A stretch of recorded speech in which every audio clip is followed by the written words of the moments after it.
Estás escuchando Directo a las Estrellas. Víctor Alvarado. Nuestro invitado de esta semana no es Reg Harrison en My Fair Lady, pero podría, porque canta y baila al ritmo de su libro Musicales, los 50 mejores espectáculos de Broadway, editado por Lumber. Se llama Pollo, Luis Pollo. Buenas tardes. Hola, buenas tardes, Víctor.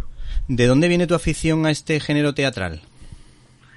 Pues mira, yo creo que todo empezó con la música, ¿no? Con las bandas sonoras. A mí de pequeño siempre me gustaba mucho, pues eso, ir al cine y quedarme con la música y si luego salía el disco, comprármelo y a partir de ahí, pues fui descubriendo ese género de los musicales en el cine y de ahí fui dando el salto a lo que es el musical de teatro, ¿no? Que es en lo que se centra un poco el libro, aunque también hago referencia al cine. Y a partir de ahí, pues fue una afición que fue creciendo y en la que me fui metiendo y descubriendo nuevos autores y nuevas músicas y nuevos títulos y ahí estamos. ¿Y qué prefieres, los musicales o los telediarios? Pues te diría que sin duda los musicales son mucho más divertidos, mucho más, por desgracia, ¿no? Para los telediarios, sí. Porque al final lo que nos cuenta contar, pues generalmente y más en esta situación de pandemia, no suele ser muy agradable en general, ¿no? Y los musicales siempre, aunque hay grandes tragedias en los musicales, siempre tienen muchos elementos de goce estético y musical y son desde luego muy muy agradecidos. ¿Y cuáles son las luces de este género y sobre todo a qué peligro se enfrenta un musical? ¿El público, la crítica? Bueno, al final el que paga la entrada de teatro es el público, entonces yo creo que si un musical triunfa porque la gente lo gusta, le gusta, lo va a ver y funciona el boca a oreja y bueno, eso ha pasado muchas veces en Broadway, ¿no? Que la crítica quizá no ha recibido bien una obra, pero por alguna razón logra captar el sentir del público. Pasó con Los Miserables en Londres cuando se estrenó, las críticas fueron en general bastante malas, pero se fue corriendo la voz de que ese musical diferente que narraba una historia que hasta ahora no se había contado en formato de musical, porque lo habitual eran quizá comedias más ligeras y no un gran drama como Los Miserables, se fue corriendo la voz y el musical empezó a conseguir reservas y empezó a conseguir que la gente se interesara. Y eso fue a pesar de unas malas críticas, ¿no? En un inicio. Luego los críticos también fueron evolucionando y cuando se estrenó en Broadway las críticas fueron mucho más favorables, ¿no? Pero yo te diría que al final el público es el que manda y bueno, pues si el mayor peligro, entre comillas, es que la gente no vaya a verlo y que musicales que igual tenían grandes esperanzas puestas en conseguir estar muchos años en cartel, pues no reciben por lo que sea el apoyo del público y se ven obligados a cerrar, ¿no? Bueno, uno de los puntos fuertes de este libro, a mi juicio, es que estos musicales vienen acompañados de una especie de jerga, una especie de diccionario que nos permite conocer un poquito cómo funciona este género tan atractivo. Sí, así es. Sí. A mí me han llamado la atención dos términos. Uno de ellos se llama el I Want to Song, que tiene que ver con las motivaciones de los protagonistas, y el otro es el Showstopper. No sé si nos lo puede explicar. Pues mira, este último que mencionas, el showstopper, son los grandes números que muchas veces pues involucran a toda la compañía y que suelen ser momentos de mucha intensidad musical y escenográfica que hacen que la gente no pueda reprimir el aplaudir y, por tanto, detiene la obra durante unos segundos o incluso a veces un minuto o más tiempo, ¿no? Por eso se llaman showstoppers, ¿no? Los que paran el show porque es un momento muy icónico del espectáculo, suelen ser momentos que la gente suele esperar pues con mucho interés, los aficionados, y que cuando se producen pues logran parar el espectáculo. Podría ¿no? ser, por ejemplo, en Los Miserables, cuando se produce la revolución o cuando canta Anne Hathaway. Yo es que me estoy acordando a mí ahora mismo del cine. Claro, efectivamente. Sí. En el número de Anne Hathaway, que es I Dream a Dream, que es una de las primeras canciones que salen en la obra y que son las de las más míticas de la obra, pues generalmente es un número que los aplausos se prolongan más de lo que es la pausa prevista en la obra en su funcionamiento normal, con lo cual eso hace que bueno, pues que haya un momento en el que no, sin coincidir con el final del primer acto o con el final del musical, la gente aplaude y para la obra, ¿no? Sí. Eso en cuanto al showstopper, ¿no? Que hablábamos. Sí. Y lo otro, la canción el tipo de canción I Want es una canción que siempre está al principio del musical, en la que conocemos un poco más al protagonista y en el que el protagonista del musical lo que hace es anticiparnos cuáles son sus propósitos, cuáles son sus aspiraciones, o cuáles son un poco la hoja de ruta que va a seguir en las siguientes 2 horas o 2 horas y media en la que vamos a seguir su historia, ¿no? Siempre es un momento de conexión con el público en el que decimos, vale, esta es la persona que nos va a guiar en esta velada teatral, y esta persona quiere conseguir esto. Luego ya veremos si lo logra o si las dificultades son superiores a lo que él o ella prevé, o si luego por alguna razón la obra gira por otro lado. Pero de momento sitúa como las bases de lo que quiere ser pues su trayectoria en el musical, ¿no?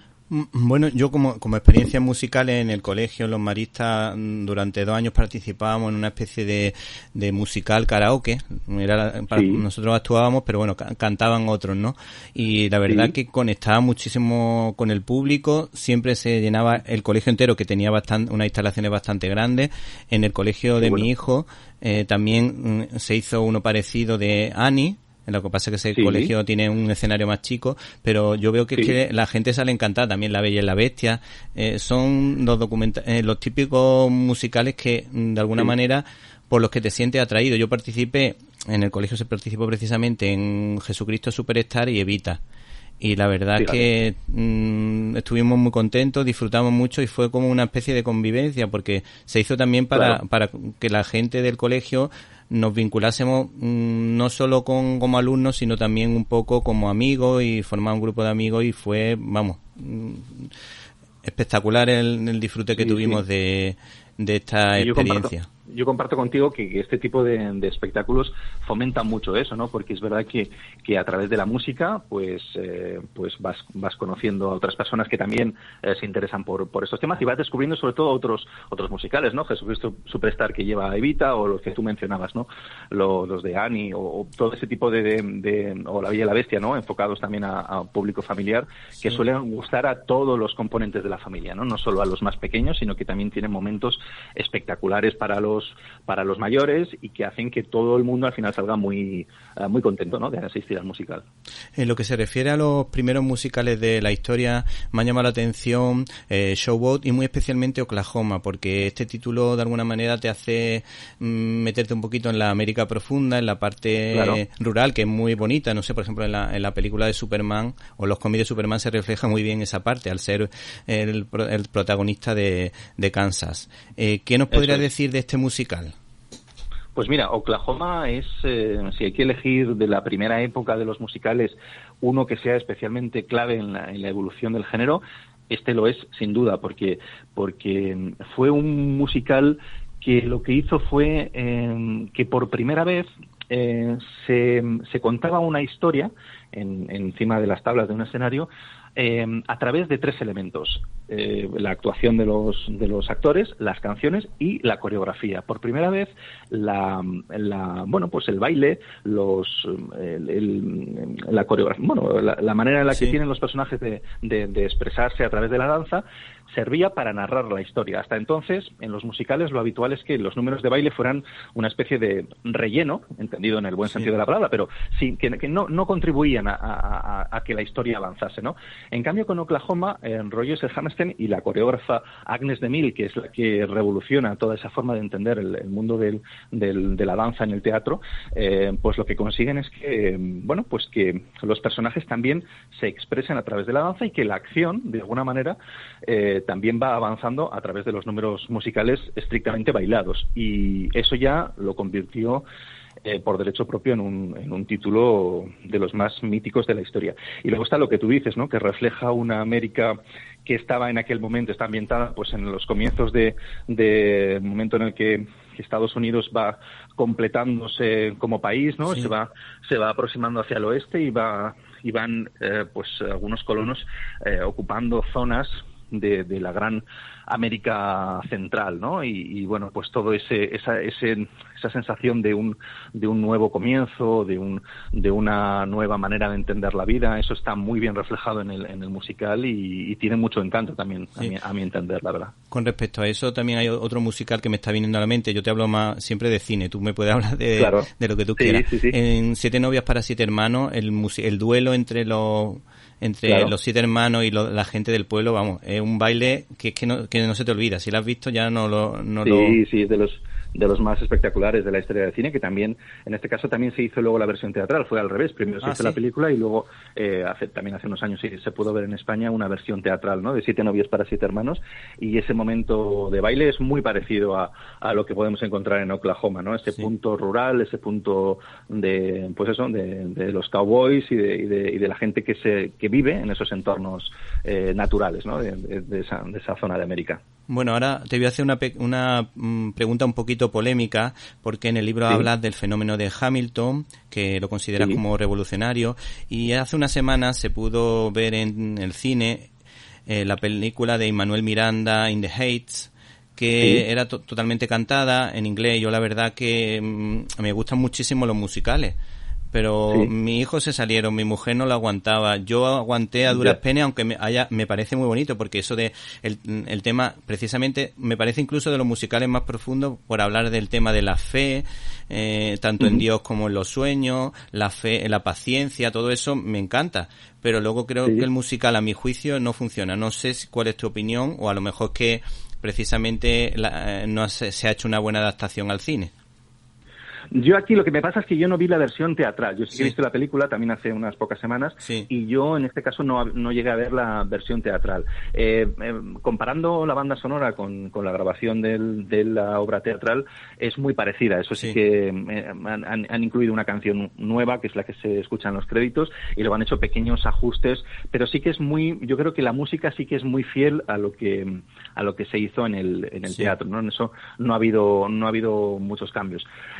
Yo en esto yo siempre digo que en los musicales hay para todos los gustos, es decir, hay musicales de todo tipo y es como el cine, hay gente a la que le gustan más unos géneros y dentro del musical hay musicales que son rock, hay musicales que son más románticos, hay musicales que son pues que optan por tratar una serie de temas que igual pues no convencen a todo el mundo, ¿no? Y puede pasar un poco esto. En el caso de In the Heights, a mí me gusta tanto en In the Heights como en Hamilton. Yo sí que valoro la capacidad que tiene Lin-Manuel Miranda de revolucionar un poco la manera de contar estas historias y acercarla a gente muy joven que pues en Estados Unidos le gusta mucho ese tipo de música, el hip hop o el rap, y que consigue que gente de ese, pues que habitualmente no iría a un teatro a ver un musical porque lo consideran igual una cosa un poco anticuada o que no va con sus gustos, pues a través de ese tipo de música los introduces en una en una afición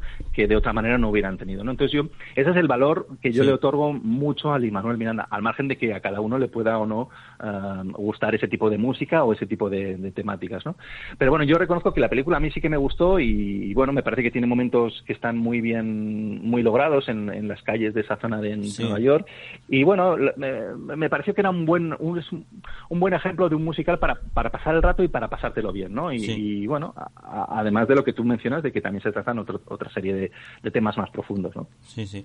Bueno, esta pregunta se la hacemos a todos los expertos que entrevistamos sobre musicales, y es que, por lo menos yo lo pienso así, creo que los musicales en el cine y la televisión deberían ofrecerse tanto la versión inglesa o la versión en castellano, sobre todo para conectar, para que los niños conecten con los musicales, porque todos los musicales que hemos visto en mi casa, que se pueden ver en español y en inglés, todos los que se pueden cantar en español, mi hijo, yo y mi hermana en el pasado, mi hermana y yo en el pasado, o incluso mi madre, nos sabemos todas las canciones. Y en cambio, claro, todos los musicales últimamente modernos, como el de Chicago, que a mí me encanta, el de la película de Catherine Zeta-Jones y de Renée Zellweger, que me encantan las canciones y todo eso. Pero creo que es una forma de conectar con el público más joven, porque película o musical que tú pongas en español, musical que los niños se acaban aprendiendo y se entusiasman cuando se acercan a este tipo de obras.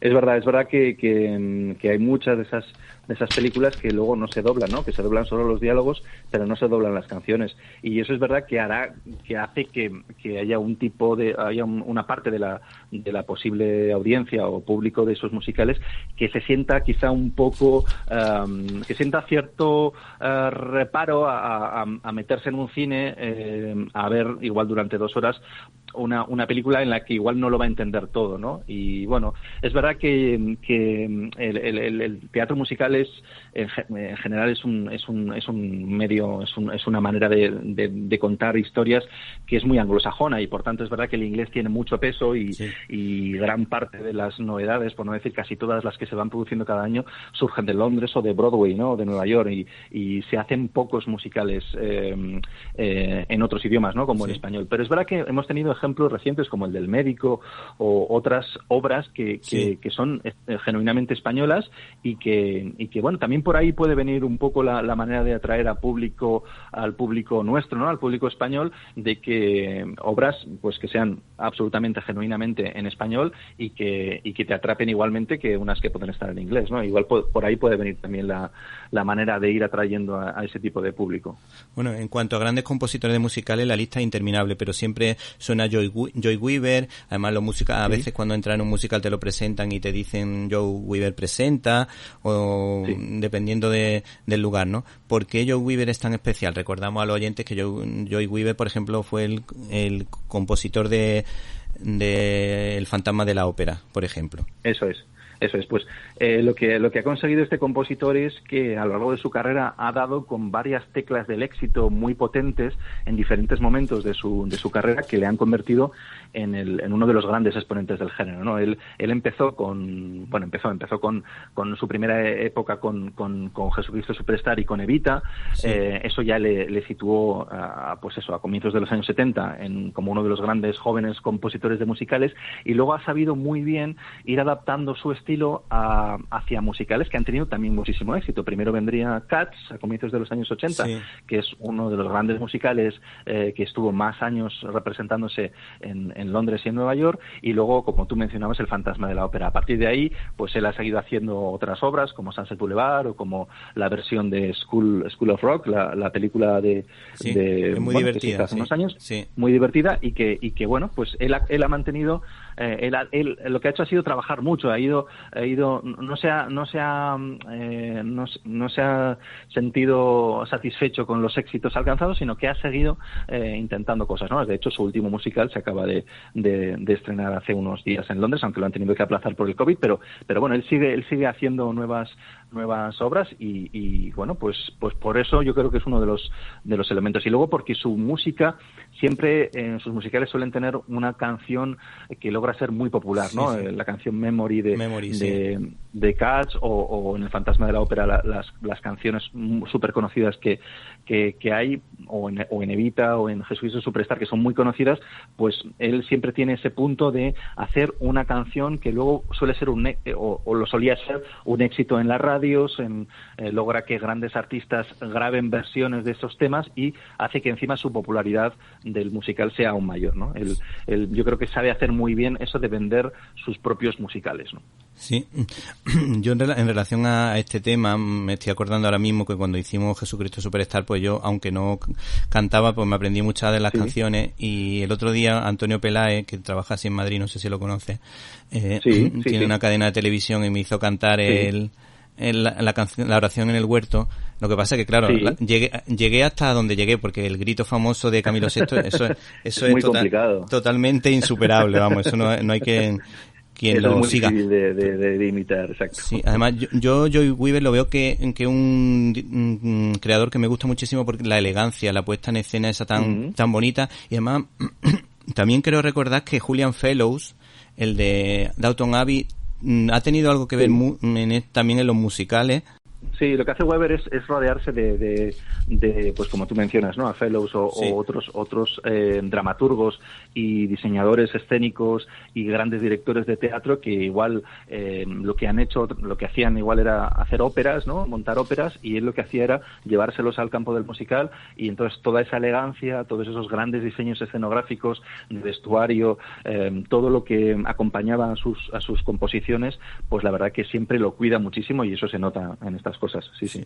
Bueno, ahora si te parece vamos a terminar con dos musicales muy cinematográficos y ya hablamos, tú hablas de lo que te parezca. Mira, el primero que vamos a hablar es del Rey y yo, que nos permite comprobar el talento del actor Jules Briner, porque triunfó tanto en la pantalla como en el teatro. De hecho, creo recordar que el único que ha ganado un Tony y un Oscar, o de los pocos, y bueno, la película en sí tuvo un exitazo brutal. ¿Qué destacarías de este actor? Y esto demuestra quizá que los actores de Hollywood están más preparados para los musicales que aquí en España, o a lo mejor me equivoco. Bueno, yo creo, yo iría por partes. Primero, la figura de Jules Briner, que es absolutamente bestial en la historia del cine, tuvo fue uno de esos claros ejemplos en los que el personaje y el actor se funden de una manera que ya es imposible distinguirlos, ¿no? De hecho, él hasta poco antes de morir estaba en una gira por Estados Unidos haciendo el mismo papel del rey en El Rey y yo, con lo cual fue un ejemplo de un actor que dio con su papel y que le elevó a la fama y que siguió representándolo a pesar de que seguía cumpliendo años y él seguía haciendo su papel igual que en la película, ¿no? Y bueno, pues yo creo que es uno de los grandes personajes icónicos, con la salvedad de que es un personaje de que apenas canta en la película y en el musical. Es un personaje que realmente tiene mucha presencia, es fundamental para la historia, pero no es un personaje que se luzca cantando porque apenas tiene números musicales, ¿no? Entonces, pues justo en ese ejemplo, Jules Briner no sería un buen ejemplo de un cantante actor de Hollywood que cante bien, porque no lo era, ¿no? No era cantante, era simplemente actor y ya era muy bueno en eso, ¿no?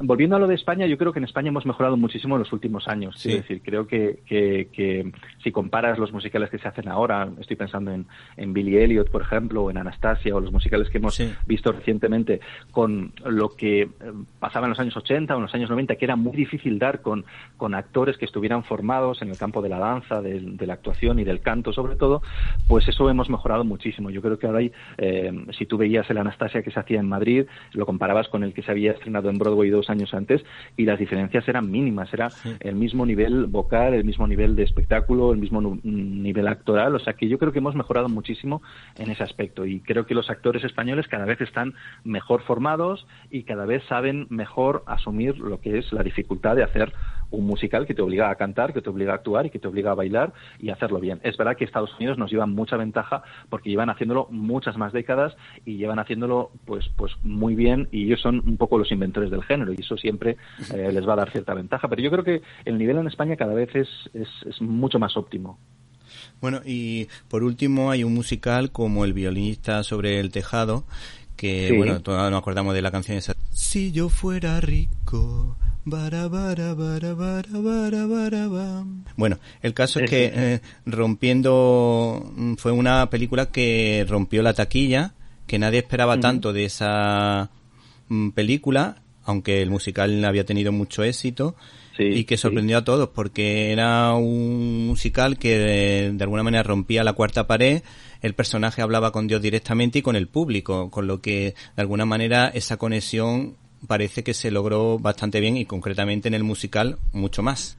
Pues El violinista sobre el tejado fue uno de los grandes éxitos de los años 60, un auténtico pelotazo de taquilla que ni los propios autores del musical confiaban que tuviera tanto éxito, porque no deja de ser, en esencia, una historia que cuenta la vida de una comunidad judía en la Rusia de comienzos de siglo, cuando empezaban a ser la persecución de los judíos en Rusia, ¿no? Con lo cual, en los años 60, en Estados Unidos, se pensaba que quizá ese tipo de historia no iba a atraer a grandes públicos, al ser una cosa tan específica, ¿no? Pero todo lo contrario, se demostró que era una historia en la que, aparte de la situación en Rusia y del hecho de la religión judía, era al final un padre y una madre que van viendo cómo sus hijas van creciendo y cómo van buscando su vida, y eso es algo a la que pues todos podemos tener alguna referencia, ¿no? Entonces la gente supo encontrar en ese musical pues elementos que eran propios de la vida de cada uno, ¿no? Y luego la versión en cine fue también muy muy conseguida. Se hizo 7 años después del estreno en Broadway, con un actor diferente, con Topol, que era un actor de origen israelí y que tenía todo ese pues las características perfectas para hacer del personaje del violinista, y fue también un gran éxito en todo el mundo, y es un musical que se ha seguido representando en todo el mundo. En Japón tiene muchísimo éxito y bueno, pues ha logrado ser uno de los grandes éxitos sin duda del género a nivel universal. Sí, bueno, ya para terminar, se nos acaba el tiempo y tampoco te queremos entretener más, pues nos gustaría que terminase pues recomendándonos alguna canción de algún gran divo o diva del mundo del musical con el que podríamos terminar, porque el libro desde luego es muy curioso y, como decíamos, se titula Musicales, los 50 mejores espectáculos de Broadway de Lumber. Pues mira, muchas gracias, Víctor. Yo estaba encantado en la entrevista. Lo que podría recomendarte yo, ya que antes hemos hablado de Andrew Lloyd Webber, yo creo que cualquiera de las grabaciones de Michael Crawford, que es uno de los grandes actores que estuvo con Lloyd Webber en sus musicales, o la propia Barbra Streisand, que grabó varias de las canciones de Sunset Boulevard, son buenos ejemplos de lo que son grandes canciones de musicales, o la propia Memory que hemos mencionado antes, que reflejan lo que es la grandiosidad del género en ese aspecto más de divo, ¿no? Más de bueno, pues de lo que es el musical. Y si hablamos en España, yo siempre, antes lo hemos mencionado, yo creo que el Camilo VI haciendo Jesucristo Superstar y Paloma San Basilio haciendo Evita fueron dos momentos muy bien grabados también, muy bien conservados para la posteridad, y que los aficionados creo que pueden seguir deleitándose con ellos pues perfectamente tantos años después, porque se logró captar muy bien la esencia de ambos musicales en español, en este caso. Bueno, Luis, nos ha encantado este libro y te damos las gracias por tu presencia en estos micrófonos. Muchas gracias, Víctor, a vosotros, y un placer haber compartido estos minutos con vosotros. Love changes everything, hands and faces, earth and sky. Love changes everything, how you live and how you die. Love can make a summer fly, or a night seem like a lifetime. Yes, love changes everything, how I tremble at your name. Nothing in the world will ever be the same.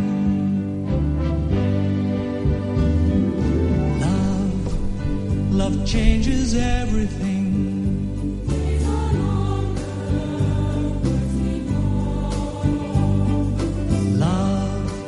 Love changes everything.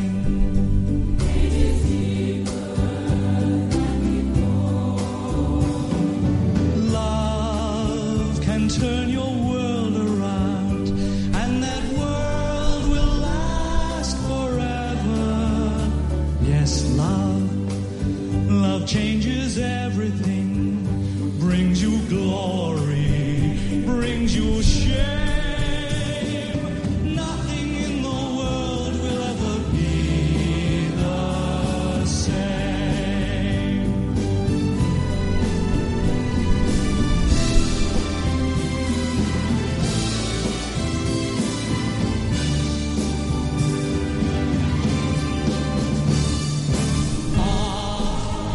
To the world we go, planning futures, shaping years.